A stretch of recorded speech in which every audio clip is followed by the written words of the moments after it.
Irmãos e irmãs, vamos a mais uma transmissão da liturgia da palavra na Igreja Católica Apostólica Romana. Liturgia que é a palavra de Deus para a nossa vida. Nós precisamos ouvir o que Deus tem para nos falar, se nós quisermos a salvação. E qualquer pessoa de bom senso quer a salvação eterna, né? Liturgia de 6 de abril de 2022, quarta-feira da quinta semana da Quaresma. A cor dos paramentos litúrgicos é roxa. No rito da celebração temos o prefácio da Paixão 1 e o ofício do dia. Antífona da entrada: vós me livrais, Senhor, de meus inimigos, vós me fazeis suplantar o agressor, e do homem violento salvais. Salmo 17, versículo 48. Oração do dia, rezemos. Ó Deus de misericórdia, iluminai nossos corações purificados pela penitência, e ouvi com paternal bondade aqueles a quem dais o afeto. Por nosso Senhor Jesus Cristo, vosso Filho, na unidade do Espírito Santo. Assim seja.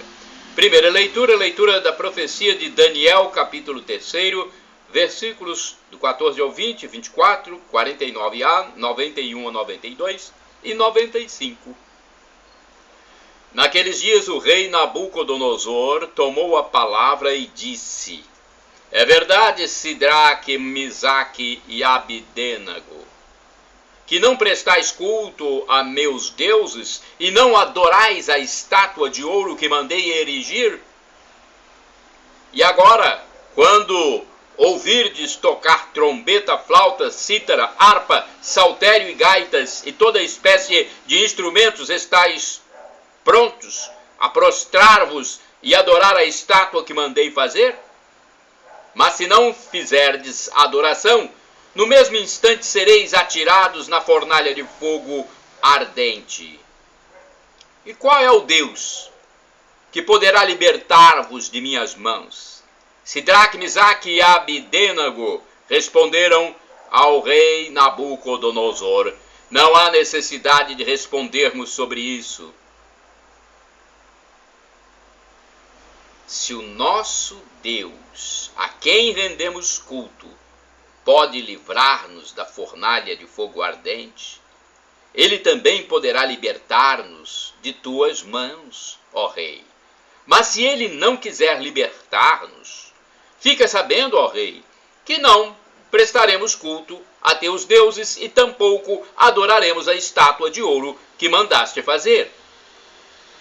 A estas palavras, Nabucodonosor encheu-se de cólera contra Sidraque, Misaque e Abidênago, a ponto de se alterar a expressão do rosto, deu ordem para acender a fornalha com 7 vezes mais fogo que de costume, e encarregou os soldados mais fortes do exército para amarrarem Sidraque, Misaque e Abidênago e os lançarem na fornalha de fogo ardente.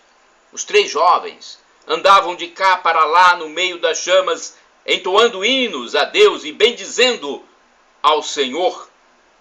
Mas o anjo do Senhor tinha descido simultaneamente na fornalha para junto de Azarias e seus companheiros. O rei Nabucodonosor, tomado de pasmo, levantou-se apressadamente e perguntou a seus ministros: porventura não lançamos 3 homens bem amarrados no meio do fogo? Responderam ao rei: é verdade, ó rei.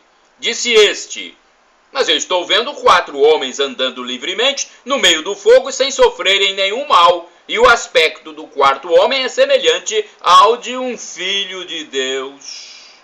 Exclamou Nabucodonosor: bendito seja o Deus de Sidraque, Misaque e Abidênago, que enviou seu anjo e libertou seus servos, que puseram nele sua confiança e transgrediram o decreto do rei, preferindo entregar suas vidas a servir e adorar qualquer outro Deus que não fosse o seu Deus. Palavra do Senhor, graças a Deus. Salmo responsorial é o salmo que está na profecia de Daniel, capítulo 3, versículos 52 e 56, refrão, Daniel, capítulo 3, versículo 52b. A vós louvor, honra e glória eternamente. Repitamos: a vós louvor, honra e glória eternamente. Sede bendito, Senhor Deus de nossos pais. A vós louvor, honra e glória eternamente. Sede bendito, nome santo e glorioso. A vós louvor, honra e glória eternamente. A vós louvor, honra e glória eternamente. No tempo santo onde refugia a vossa glória. A vós louvor, honra e glória eternamente. E em vosso trono de poder vitorioso. A vós louvor, honra e glória eternamente. A vós louvor, honra e glória eternamente. Sede benditos que sondais as profundezas. A vós louvor, honra e glória eternamente. E superior aos querubins vos assentais. A vós louvor, honra e glória eternamente. A vós louvor, honra e glória eternamente. Sede bendito, celeste, sede bendito no celeste firmamento, a vós louvor, honra e glória eternamente. A vós louvor, honra e glória eternamente. Obras todas do Senhor glorificai-o. A ele louvor, honra e glória eternamente. A vós louvor, honra e glória eternamente. Repitamos: a vós louvor, honra e glória eternamente. Evangelho de Jesus Cristo segundo São João, capítulo 8, versículos do 31 a 42. Honra e glória, poder e louvor a Jesus, nosso Deus e Senhor. Honra e glória, poder e louvor a Jesus, nosso Deus e Senhor. Felizes os que observam a palavra do Senhor, de reto coração, e que produzem muitos frutos até o fim, perseverantes. Lucas 8, versículo 15. Honra e glória, poder e louvor a Jesus, nosso Deus e Senhor. O Senhor esteja convosco, Ele está no meio de nós. Proclamação do Evangelho de Jesus Cristo segundo São João. Glória a vós, Senhor. Pelo sinal da Santa Cruz, livra-nos Deus nosso Senhor dos nossos inimigos. Naquele tempo, disse Jesus, retificando. Naquele tempo, Jesus disse aos judeus que nele tinham acreditado: se permanecerdes na minha palavra, sereis verdadeiramente meus discípulos, e conhecereis a verdade vos libertará. Responderam eles: somos descendentes de Abraão, e nunca fomos escravos de ninguém. Como podes dizer, vós nos tornareis livres? Jesus respondeu: em verdade vos digo, todo aquele que comete pecado é escravo do pecado. O escravo não permanece para sempre numa família, mas o filho permanece nela para sempre. Se, pois, o filho vos libertar, sereis verdadeiramente livres. Bem sei que sois descendentes de Abraão, no entanto procurais matar-me, porque a minha palavra não é acolhida por vós. Eu falo o que vi junto do Pai, e vós fazeis o que ouvistes do vosso pai. Eles responderam então: nosso pai é Abraão. Disse-lhes Jesus: se sois filhos de Abraão, praticai as obras de Abraão. Mas agora vós procurais matar-me a mim, que vos falei a verdade que ouvi de Deus. Isto Abraão não fez. Vós fazeis as obras do vosso pai. Disseram-lhe então: nós não nascemos do adultério, temos um só Pai, Deus.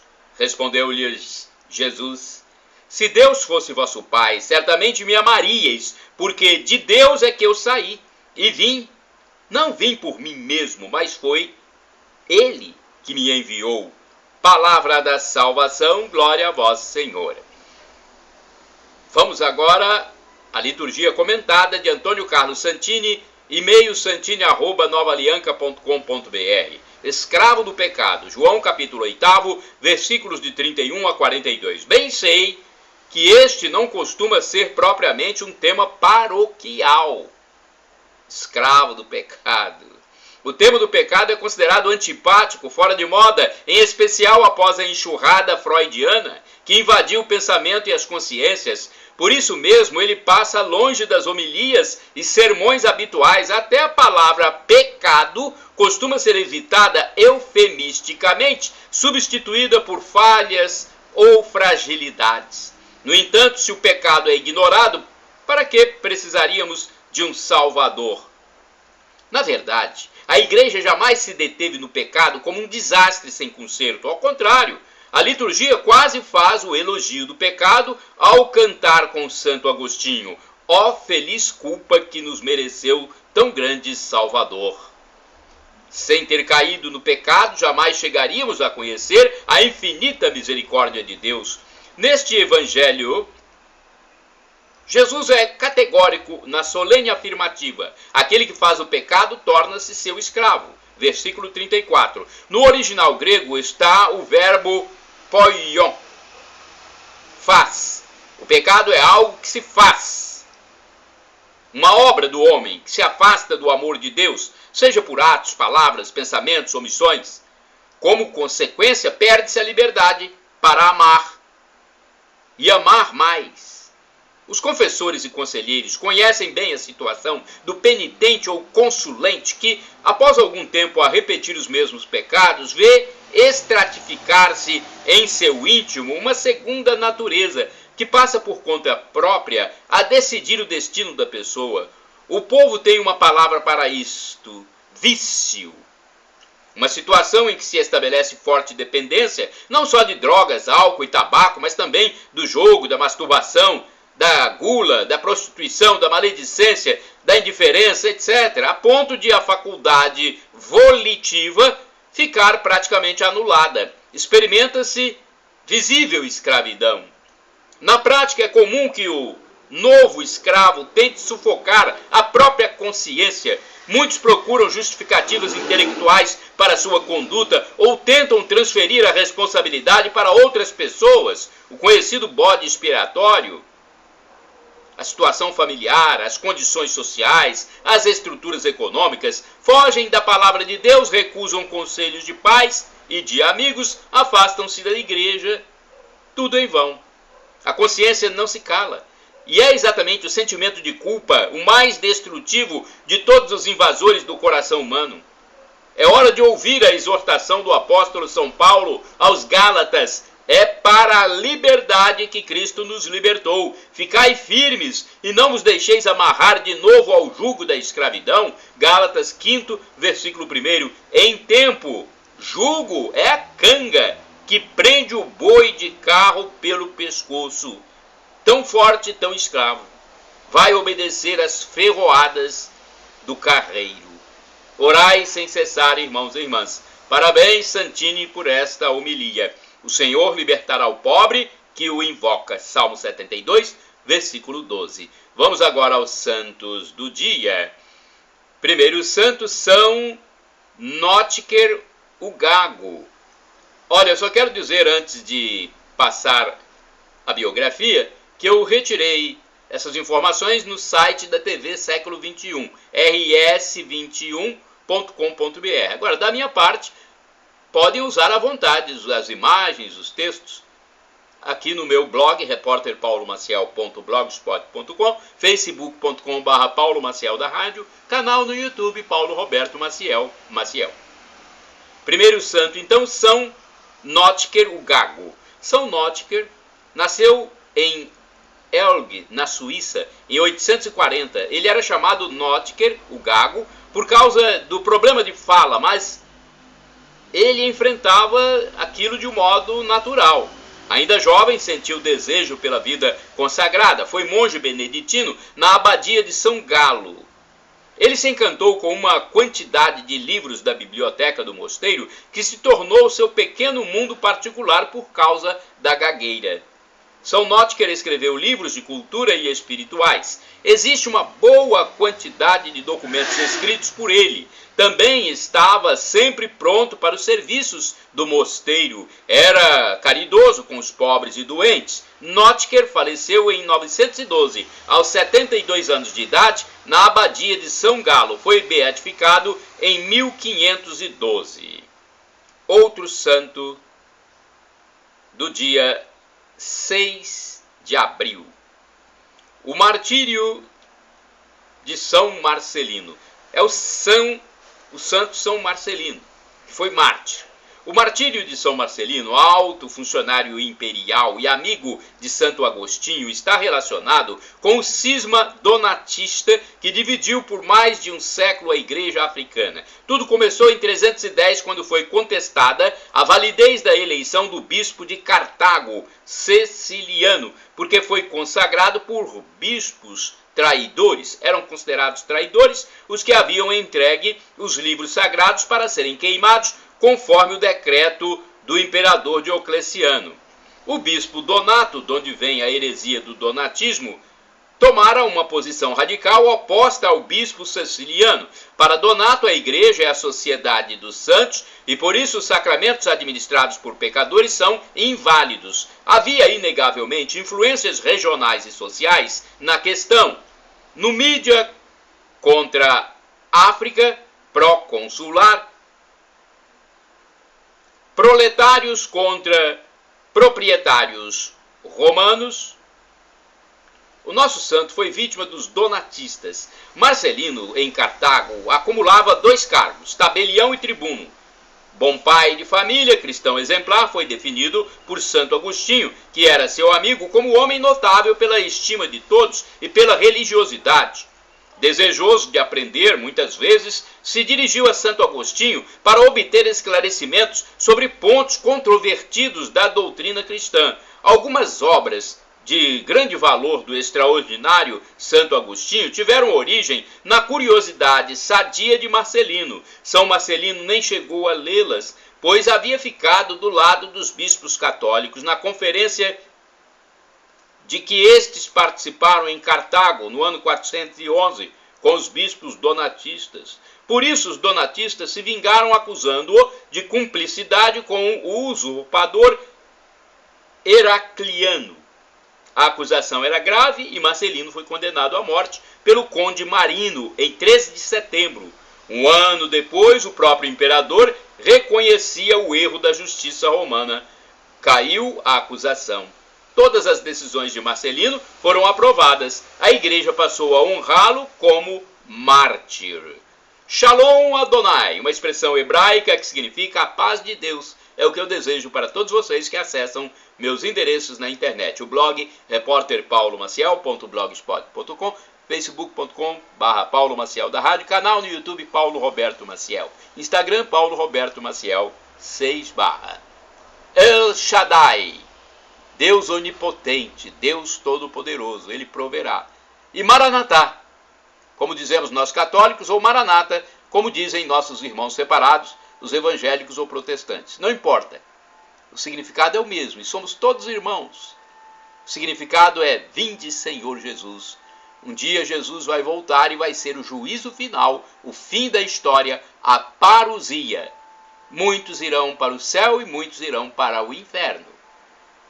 Eu quero o céu, e você? O céu